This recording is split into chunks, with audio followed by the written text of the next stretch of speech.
All right, let's take a look at guest networks and MAC filtering, two parts of a Wi-Fi setup. It's important to address even though we might not be using them in the near future. Um, so we're going to look at the guest access tab and the MAC filtering tab. My pen's not cooperating. And take a look at what settings are in there and how they affect our system or our connectivity to the network. So we'll look at guest network first. All right, so right now guest network is enabled now on this particular router. It's not letting us change the guest network name. It's going to give us, the basic SSID that we had before and just add guest to it. Okay, fair enough. Easy enough to do.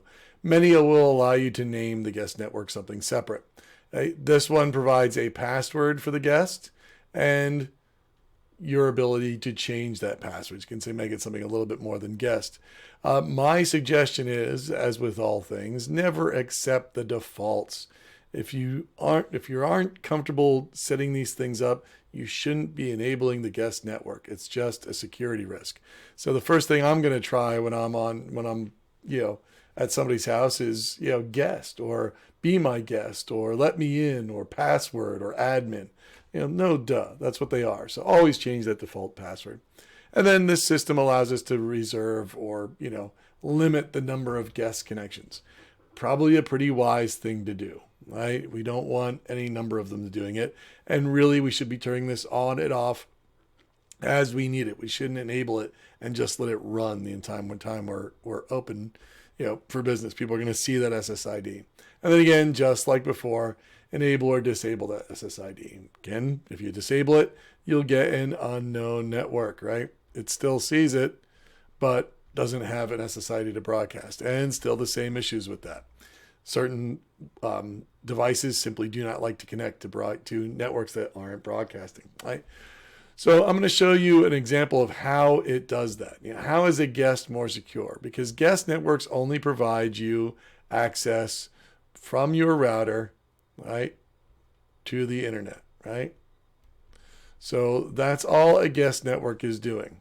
So here's, a PC on the guest network, right? And here's a PC on, the actual network, so NSA, right? So how do we keep these separate? What a guest network is designed to do is put a barrier between the people who are actually on my network and the ones that are on my guest network. The only thing the guest network allows is outside traffic. So I can go to, my Netflix account and stuff and get it, but I can't see shared files and folders on the actual network. So one way it does that, let me open a command prompt to see, is through IP addresses. So right now, I am on my own private network. So I have an IP address that's this, right? 192.168.1.207, right?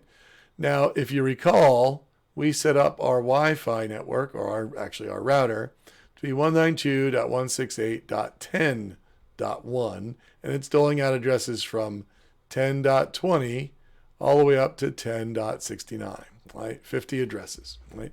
That's the range I should get if I am on my NSA survey van, right? Or NSA survey network, right? So let's see what IP address I get when I join the guest network. So you probably won't be able to see this, but I'm going to join my guest network. All right, boom. So I'm going to connect to it. And notice you can see down in the corner, it is open, right? It is an unsecured network. Not a good idea. And while that's doing that, boom, I'm going to release my Wi-Fi IP address. All right. So now Wi-Fi has no IP address. Let me see if I'm connected yet. Yep, I'm connected. So now let me renew it.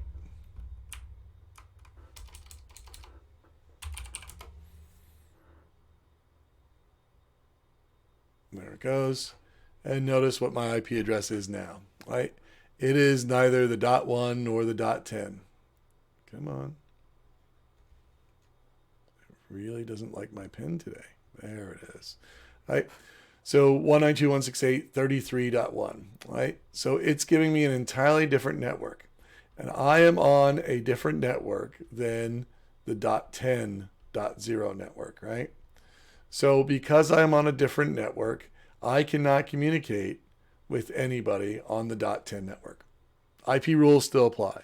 So that's one way the guest network is providing that security, all right?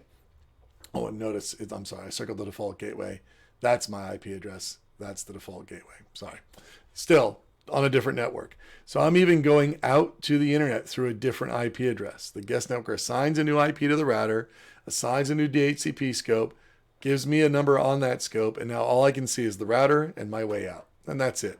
So that's the way the guest network is working for me and keeping me safe, right? Or keeping my guests separate, I should say. All right, so let me pull this back up. Next thing we want to look at is MAC filtering, right? You'll notice in this one, there are two ways to MAC filter. There's a permit and a deny. Should sound familiar. It's very similar to firewalls, right? But this is actually filtering out MAC addresses, media access control addresses. So I can enable it, and then I can either prevent or permit, right? So if I enable this, I can either prevent the following MAC addresses from joining my network or permit only the following MAC addresses from joining my network, right? So let me turn that on here.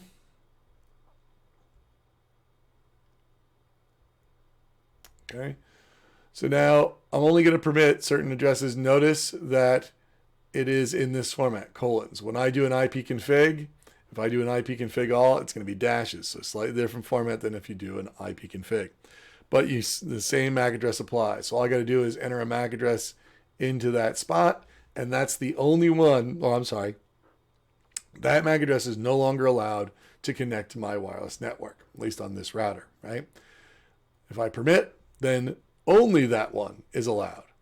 That's problematic, especially on large networks, right? You don't have to maintain that list.